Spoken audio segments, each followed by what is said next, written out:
ونسلم على رسوله الكريم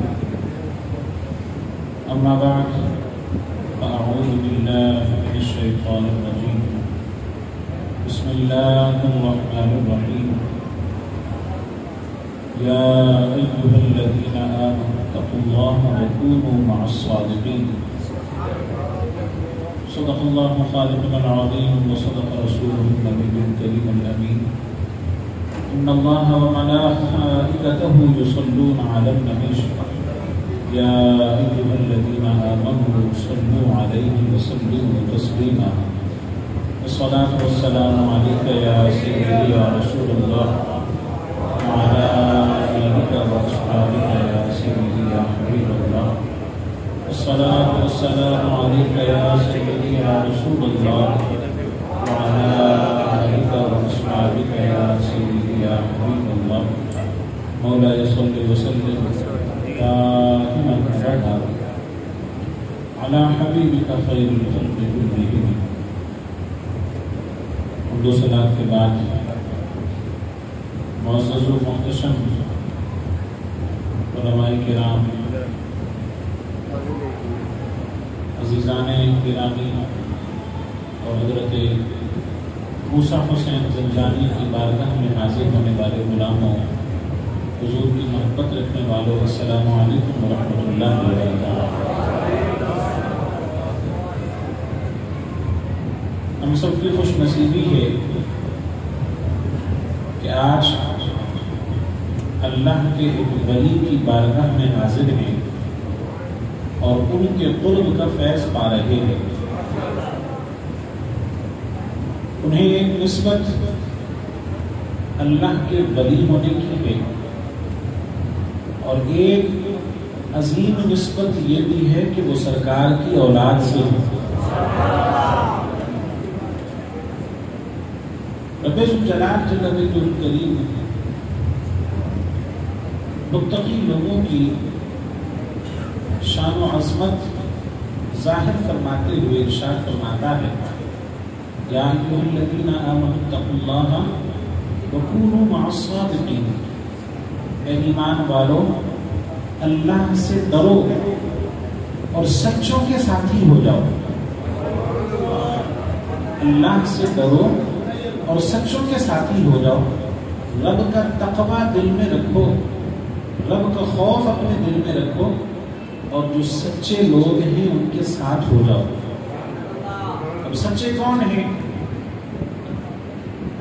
اللہ نے جنہیں وہ عظمت و شان عطا فرمائی کہ انہوں نے رب کو رب کہا تو اس پر ڈٹ گئے، نبی اکرم صلی اللہ علیہ وسلم کی رسالت کا اقرار کیا تو اس پر استقامت اختیار کی، اس کی عبادت میں مصروف ہوئے تو اس ایسی عبادت کی کہ نمازیں قائم کرنے والے بن گئے، ان پر پختگی کرنے والے بن گئے، اور جب رب کی بارگاہ کی طرف لوگوں کو بلانے کی باری آئی تو پھر اس میں یوں صداقت آتی ہے کہ لوگوں کو خود بھی صداقت پر قائم ہے اور لوگوں کو بھی سچا بنا دیتے ہیں۔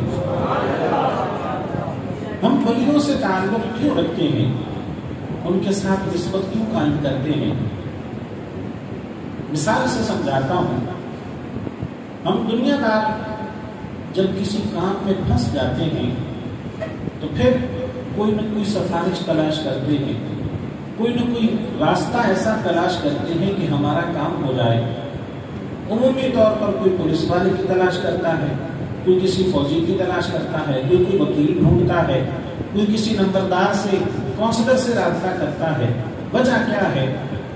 وہ سمجھتا ہے کہ میری اپنی نہیں چلتی، میرا اپنی اپروچ نہیں ہے، میری اپنی پہنچ نہیں ہے، میں کسی ایسے کو تلاش کر لوں کہ اس کے ساتھ جڑ جاؤں، اس کی سفارش کرواؤں تو میرا بھی کام ہو جائے۔ یہ دنیا کے معاملات میں جب ہم یہ کوشش کرتے ہیں کہ اپنا کام نہ بنتا ہو تو پھر کسی نہ کسی سفارش کے ذریعے ہم اپنا کام کروا لیتے ہیں۔ ہم بھی سمجھتے ہیں ہماری عبادات اس درجے کی نہیں کہ رب کی بارگاہ میں ہمیں قرب حاصل ہو، ہمارا کردار ایسا نہیں ہے کہ ہم رب کی بارگاہ میں مقام پا سکیں، ہم کوئی ذاتی طور پر اتنے اچھے نہیں ہیں کہ ہمیں کوئی رتبہ اور عزت مل سکے. ہم ان سچوں کے ساتھ ہو جاتے ہیں کہ اللہ ان کے صدقے میں ہمیں اپنی بارگاہ میں قبول فرما دے.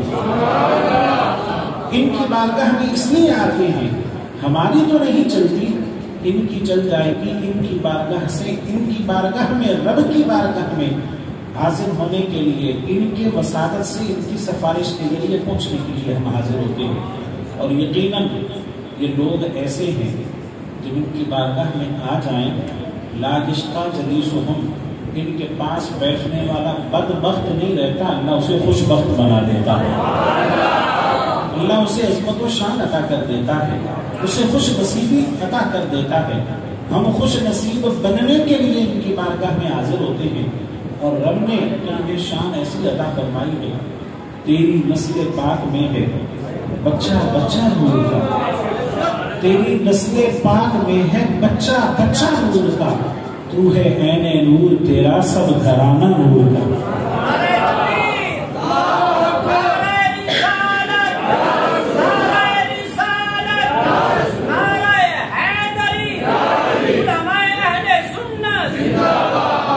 یہ خود تو نورانی ہے ہی، جو ان کے ساتھ جڑتا ہے اسے بھی نورانی بنا دیتے ہیں. جو ان کے ساتھ جڑتا ہے اسے بھی، اس کے دل کو بھی روشن کر دیتے ہیں. اور ہمارا ان کے ساتھ تعلق جوڑنے کا مقصد ہی یہی ہوتا ہے. یہ سچے لوگ ہیں، متقی لوگ ہیں، رب کی بارگاہ میں پہنچے ہوئے ہیں. اور رب نے خود فرما دیا ہے، یا ایھا الذین آمنوا اتقوا اللہ وکونوا مع الصادقین، اے ایمان والو اللہ سے ڈرو اور سچوں کے ساتھی ہو جاؤ. ان کا ساتھ کیسے ہو سکتا ہے؟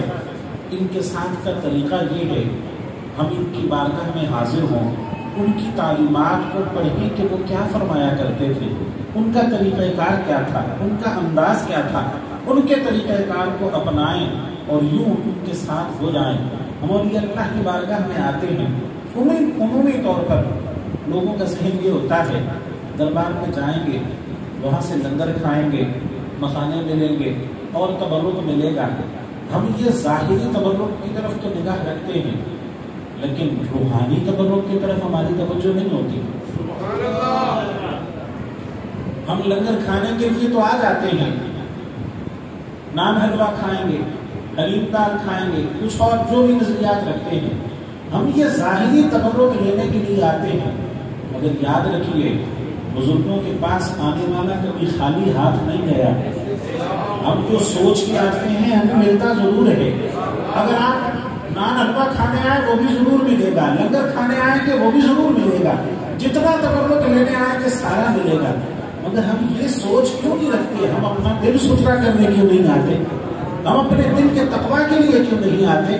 ہم لنگر ظاہری کھانے کے لیے آتے ہیں، روحانی لنگر کھانے کے لیے بھی آئیں. اور جب یہ تصور لے کے آئیں گے کہ ہم نے بزرگوں کی بارگاہ میں جانا ہے، وہ خود نور والے ہیں اور نورانی بنا دیں گے. جب گھرانہ ہی سارا نور کا ہے، نور والوں سے تعلق جوڑیں گے، جو لے کے آئیں گے انشاءاللہ ضرور ملے گا. اگر ظاہری لنگر کھانے کے لیے آتے ہیں اور آپ اپنی ایمان سے بتائیں گے، یقین سے بتائیں گے کبھی یہاں سے خالی ہاتھ نہیں گئے، تو آئندہ جب آئیں تو روحانی لنگر لینے کی بھی تمنا لے کے آئیں. آئندہ جب آئیں تو ظاہری لنگر کے ساتھ ساتھ روحانی اور علمی لنگر لینے کے لیے بھی آئیں. اور یقیناً جو آئے گا خالی ہاتھ نہیں جائے گا، اللہ ان کے صدقے میں اسے بھرپور علم بھی عطا فرمائے گا، روحانیت بھی عطا فرمائے گا. اور جیسے حدیث پاک میں بھی آتا ہے، انما الاعمال بالنیات، اعمال کے ثواب کا دار و مدار، اعمال کا دار و مدار نیتوں پر ہے. اب ہم اگر آتے ہی صرف ظاہری لنگر کے لیے ہیں تو وہی ملتا ہے. جب ہم دل میں تمنا لے کے آئیں گے تو یقیناً اللہ ان کے صدقے کو وہ بھی عطا فرمائے گا. اور ہم ان بارگاہوں میں حاضر ہوتے ہیں، بزرگوں کی جو تعلیمات ہیں ان کے ساتھ جو جڑتا ہے، اللہ اس کے دل کو بھی روشن کرتا ہے، اس کے ظاہر کو بھی روشن فرماتا ہے. اور یقینی بات ہے بزرگوں سے تعلق قائم کرنے کا مقصد ہی یہی ہوتا ہے کہ ان سے فیض حاصل ہو. جیسے احادیث میں بھی آتا ہے کہ بندہ جب کسی کو دوست بنائے تو سوچے کہ میں کس کو دوست بنا رہا ہوں، کیونکہ ہمیشہ دوست کی دوستی کا اثر ہوتا ہے. اگر آپ کسی اچھے کو دوست بنائیں گے تو وہ لمحہ بھر جب بھی آپ کو ملے گا ہر لمحہ کوشش کرے گا کہ آپ کو بھی اچھا بنائے. اور جیسے احادیث کے اندر بھی اور دیگر روایات کے مطابق بھی ہے کہ بندہ اگر کسی خوشبو والے کے پاس جائے گا، خوشبو نہ بھی خریدے تو اسے خوشبو آتی ضرور ہے. اگر کسی دکاندار کے پاس جائے جو خوشبو بیچتا ہے، خوشبو والے بازار میں سے گزرے گا، خوشبو والی دکان پہ جائے گا، خوشبو خریدے نہ خریدے اسے خوشبو آتی ضرور ہے. ایسا ہے یا نہیں؟ جہاں خوشبو والے کے پاس جائے گا اسے خوشبو آئے گی. اور اگر کسی ایسے کے پاس جائے جو لوہار ہے، پھٹی گرم کر رہا ہے، جتنے بھی کپڑے بچائے گا اس کے کپڑے متاثر ضرور ہوں گے. ہم جب ظاہری دوستی بنانے کے لیے اچھا دوست تلاش کرتے ہیں اور پھر اس کے دوست سے فیضیاب ہوتے ہیں تو ہم بظاہر دوستیاں لگانے کے بجائے اللہ والوں سے دوستی کیوں نہ کر لیں؟